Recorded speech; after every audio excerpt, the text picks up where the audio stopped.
Good morning students, I hope you all are fine. ये हमारी zoology की class चल रही है। फर्स्ट लेक्चर में हमने जोलॉजी का क्लास 11th का सेकंड चैप्टर स्टार्ट किया था, that is structural organization in animals. आज हम उसका सेकंड लेक्चर पढ़ेंगे जिसमें हम मॉर्फोलॉजी फ्रॉग की स्टार्ट करेंगे। हमने फर्स्ट लेक्चर में देखा था कि जनरल इंट्रोडक्शन देखी थी कि स्ट्रक्चरल ऑर्गेनाइजेशन में क्या चीज़ आ जाती है। ठीक है, आज हम मॉर्फोलॉजी ऑफ फ्रॉग को देखेंगे। ठीक है, सबसे पहले फ्रॉग की मॉर्फोलॉजी में हम देखेंगे कि फ्रॉग की बॉडी कैसी होती है। ठीक है, मॉर्फोलॉजी शायद मैंने आपको जब फर्स्ट लेक्चर पढ़ाया था उसमें मैंने आपको एनाटॉमी की डेफिनेशन, मॉर्फोलॉजी की डेफिनेशन, फिजियोलॉजी की डेफिनेशंस बताई भी थी। मॉर्फोलॉजी जब हम किसी भी एनिमल की आउटर अपीयरेंस के बारे में पढ़ते हैं, एक्सटर्नल अपीयरेंस के बारे में पढ़ते हैं, उसे हम कहते हैं मॉर्फोलॉजी।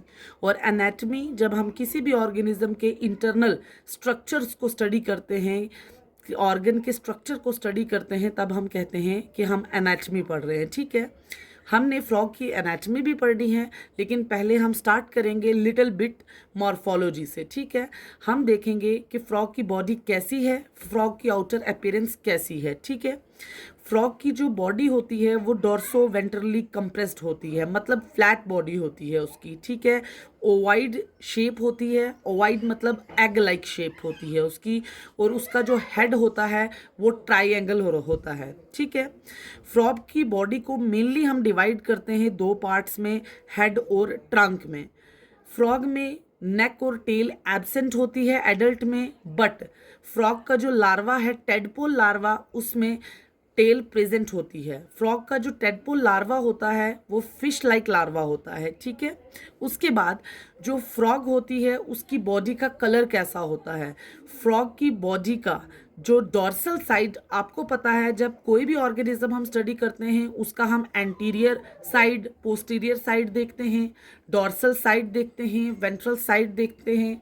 तो जो फ्रॉग का डॉर्सल साइड है, फ्रॉग का dorsal side olive green colour का होता है, जहाँ पे ब्लैक ब्लैक स्पॉट होते हैं। ठीक है, और उसके बाद ये देखें, ये मैंने डायग्राम बनाने की कोशिश की है फ्रॉग की मॉर्फोलॉजी शो करने के लिए। इसमें मैं आपको लिटिल बिट बताऊंगी कि फ्रॉग का एक्सटर्नल अपीयरेंस है कैसा है। ठीक है, ये देखें, ये फ्रॉग की बॉडी है, डॉर्सो वेंट्रली कंप्रेस्ड कहा जाता है कि फ्लैट की बॉडी डॉर्सो वेंट्रली कंप्रेस्ड होती है। शायद मेरे हैंड से आप समझ नहीं पाएंगे, मतलब फ्लैट बॉडी होती है, फ्लैट बॉडी होती है इनकी। इनका जो हेड होता है वो ट्राइंगुलर शेप का होता है, ये देखें, ट्राइंगुलर शेप का हेड होता है। और इनकी बॉडी दो पार्ट्स में डिवाइडेड है, हेड वाला पोर्शन एंड ट्रंक वाला पोर्शन, दो पार्ट्स में बॉडी डिवाइडेड है, हेड एंड ट्रंक। टेल इनकी बॉडी में एब्सेंट होती है। टेडपोल लार्वा में टेल होती है, लेकिन एडल्ट फ्रॉग में टेल प्रेजेंट नहीं होती है। ठीक है, उसकी बाद उनकी बॉडी के कलर बताया मैंने आपको, जो डॉर्सल साइड पे ग्रीन कलर होता है और बीच में ब्लैक स्पॉटिंग होती है। ठीक है, वेंट्रल साइड का येलो कलर होता है, बॉडी की वेंट्रल साइड का येलो कलर होता है। ठीक है, ये है फ्रॉग का कलर।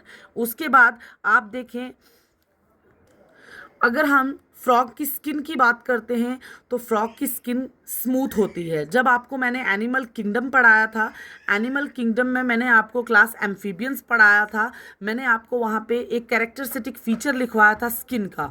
वहाँ पे भी मैंने बताया था आपको कि एम्फीबियंस की जो स्किन होती है वो स्मूथ भी हो सकती है और रफ भी हो सकती है, लेकिन यहाँ पे हम पर्टिकुलर बात कर रहे हैं फ्रॉग की। तो फ्रॉग की जो स्किन होती है वो स्मूथ होती है, थिन होती है, पतली होती है और मॉइस्ट होती है। मॉइस्ट का मतलब अगर फ्रॉग को आप बाहर से टच करोगे तो फ्रॉग आपको गीली गीली लगेगी, मॉइस्ट लगेगी, और स्लाइमली, बहुत स्लिपरी होती है, क्योंकि फ्रॉग की जो स्किन होती है वो म्यूकस सेक्रेट करती है। म्यूकस की वजह से उसकी स्किन क्या होती है, काफ़ी ज़्यादा स्लिपरी होती है। म्यूकस होता क्या है, अब आप लोग बोलेंगे कि व्हाट इज़ म्यूकस। ये जो फ्रॉग की स्किन म्यूकस को सेक्रेट कर रही है, ये म्यूकस है क्या। Mucus is a viscous thick liquid secreted by mucus gland present in frog's skin। Mucus एक गाढ़ा, थिक फ्लूइड है जो फ्रॉग की स्किन सेक्रीट करती है, जिस वजह से फ्रॉग की skin always looks like moist and slippery.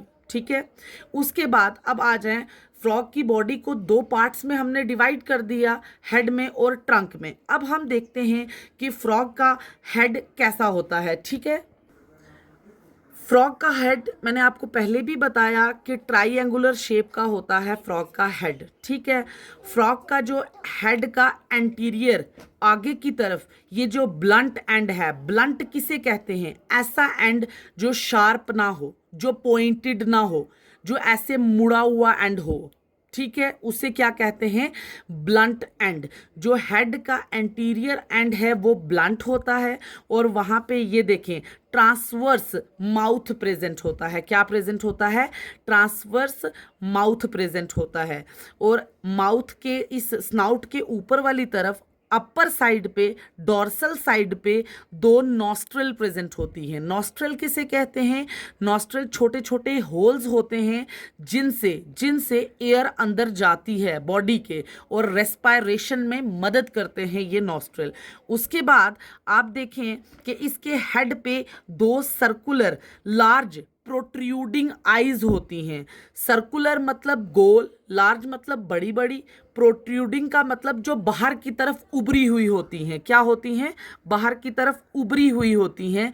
Eyes present होती हैं डॉर्सोलेटरल साइड पे। डॉर्सोलेटरल साइड मतलब डॉर्सल लेटरल मैंने आपको पहले भी बताया था, जब मैंने क्लास में कई बार आपको बताया था।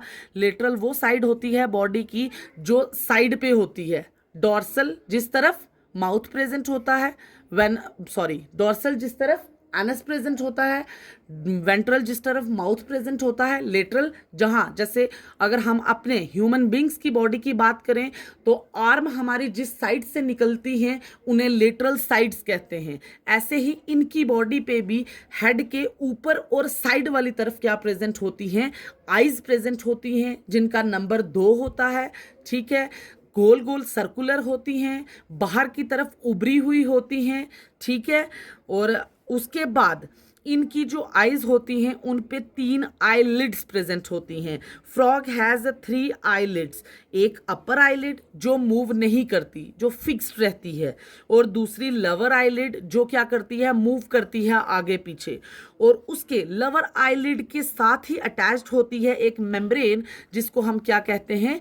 निक्टिएटिंग मेम्ब्रेन। क्या कहते हैं? निक्टिएटिंग मेम्ब्रेन। ये देखें, टू लोअर आईलिड, मैंने कहा ना फ्रॉग के पास 3 आईलिड्स हैं, एक ऊपर एक नीचे, नीचे के साथ एक और, नीचे वाली आईलिड के साथ एक और मेम्ब्रेन अटैच होती है जिसे हम क्या कहते हैं? निक्टिएटिंग मेम्ब्रेन। निक्टिएटिंग मेम्ब्रेन को हम थर्ड आईलिड भी कहते हैं। निक्टिएटिंग मेम्ब्रेन का काम क्या होता है?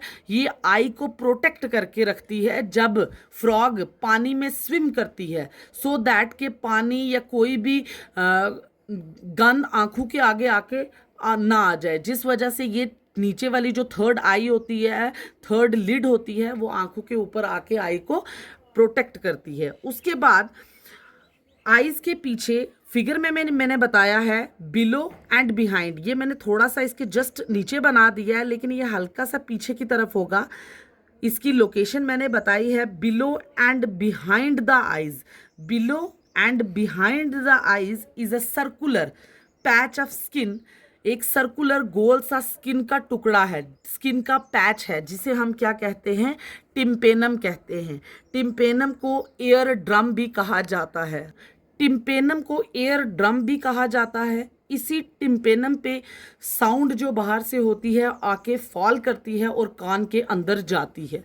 मैंने आपको पहले भी बताया था कि क्लास एम्फीबियंस में एक्सटर्नल एयर पिन्ना प्रेजेंट नहीं होता। उनका एक्सटर्नल एयर की जगह टिम्पेनियम एक स्किन का पैच प्रेजेंट होता है जिस पे साउंड वेव्स आके पड़ती हैं और कान के अंदर, एयर के अंदर साउंड वेव एंटर होती हैं। ठीक है, उसके बाद बॉडी की सेकंड डिवीजन, ये तो था हेड। हेड पे हमने देखा कि हेड पे नॉस्ट्रल प्रेजेंट हैं, हेड पे प्रोट्रूडिंग आईज प्रेजेंट हैं, हेड पे पैच ऑफ स्किन प्रेजेंट है टिम्पेनियम। अब हम देखेंगे बॉडी की second division, that is trunk, ठीक है। ट्रंक में 2 फोर लिम्स होते हैं, 2 हाइंड लिम्स होते हैं। ट्रंक वाले रीजन में 2 फोर लिम्स होते हैं, 2 हाइंड लिम्ब प्रेजेंट होते हैं, ठीक है। ये देखें, ये है ट्रंक वाला पोर्शन, ये था हेड वाला पोर्शन, ये है ट्रंक वाला पोर्शन, ठीक है।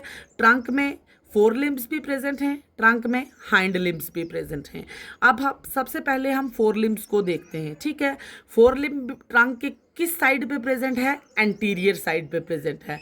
4 लिम्ब कहाँ प्रेजेंट है? ट्रंक के एंटीरियर साइड पे प्रेजेंट है। और 4 लिम्ब किस किस चीज़ से मिलके बनी है? अपर आर्म से मिलके बनी है, फोर आर्म से मिलके बनी है, रिस्ट से मिलके बनी है और डिजिट से मिलके बनी है। डिजिट किसे कहते हैं? डिजिट फिंगर्स को कहते हैं। और फोर आर्म में कितनी डिजिट्स हैं? 4 डिजिट ही प्रेजेंट होती हैं। थंब अब्सेंट होता है फोर आर्म में, ठीक है। उसके बाद जब हम देखते हैं हाइंड लिम्स की बात करते हैं, तो हाइंड लिम्ब में देखें आप, हाइंड लिम्ब एक तो सबसे पहले ट्रंक के पोस्टीरियर साइड पे प्रेजेंट है। दूसरी चीज़ कि जो हाइंड लिम्ब होता है वो फोर लिम्ब के कंपैरिजन में ज़्यादा बड़ा होता है, लार्जर होता है, मोटा भी कह सकते हैं हम इसको, थिक भी कह सकते हैं, और मोर मस्कुलर होता है as compared to fore limb. और बहुत सी कंट्रीज में इस हाइंड लिम्ब को as a proteinaceous source consume भी किया जाता है, खाया भी जाता है, क्योंकि कहा जाता है कि फ्रॉग का हाइंड लिम्ब बहुत ज़्यादा प्रोटीनेशियस होता है, ठीक है। उसके बाद हाइंड लिम्ब में के जो डिजिट्स होते हैं वो 5 डिजिट्स होते हैं। फोर लिम्ब के 4 डिजिट्स थे, हाइंड लिम्ब के कितने डिजिट हैं? 5 डिजिट्स हैं। और हाइंड लिम्ब के डिजिट्स के बीच में क्या प्रेजेंट होती है? स्किन प्रेजेंट होती है, जिसको हम क्या कहते हैं? वेबिंग कहते हैं या वेब बी कहते हैं। अब देखिए, मैंने रिटन जो लिखा है मैं थोड़ा सा आपको पढ़ के दिखाती हूँ। Trunk contain 2 fore limbs and 2 hind limbs. First fore limbs are present on anterior side of trunk and consist of upper arm, fore arm, wrist and hand having 4 digits and thumb is absent. Digit do not have webbing. जो 4 limb के digits हैं, fingers हैं, उनके बीच में skin present नहीं होती है, web present. Web is nothing, web is thin skin. ये स्किन मेम्ब्रेन होती है, पतली सी स्किन की मेम्ब्रेन होती है जो डिजिट्स के बीच में प्रेजेंट होती है। और hind limbs are present on posterior side of trunk and are larger and more muscular than forelimb, ठीक है, and have 5 digits. In between the digits skin is present called webbing. ये webbing किस लिए होती है? हाइंड लिम्ब के जो digits होते हैं उनके बीच में webbing होती है। वो क्यों होती है? वो फ्रॉग को पानी में स्विम करने में क्या करती है? मदद करती है। ये मैंने फिगर बनाई है, ये हाइंड लिम्ब बनाए हैं। हाइंड लिम्ब की डिजिट्स के बीच में देखें मैंने ग्रीन कलर की स्किन की मेम्ब्रेन बनाई है, जिसे हम क्या कहते हैं? वेबिंग कहते हैं। This is all about morphology of frog. Please आप इस लेक्चर को अच्छे से अंडरस्टैंड करने की कोशिश करें। अगर किसी को भी डाउट है तो इंशाल्लाह मेरे से क्वेश्चन करें आप, ठीक। यूट्यूब के डिस्क्रिप्शन में आपको लिंक प्रेजेंट है, टेलीग्राम का लिंक भी प्रेजेंट है, व्हाट्सएप का लिंक भी प्रेजेंट है। अगर किसी को यहाँ से रिटर्न लिखने में दिक्कत आ रही है तो मैं ग्रुप में पीडीएफ डाल दूँगी, आप वहाँ से भी लिख सकते हैं। किसी को भी कोई डाउट है प्लीज़ आप मुझे टेलीग्राम पे भी पूछ सकते हैं, व्हाट्सएप पे भी पूछ सकते हैं। I am always here to teach you everything. अगर फिर भी समझ नहीं आई, हॉलीडेज़ के बाद इंशाल्लाह हम एक डाउट सेशन रखेंगे, उसमें एवरीथिंग कैन बी क्लियर्ड, ठीक है। ओके, अल्लाह हाफिज़।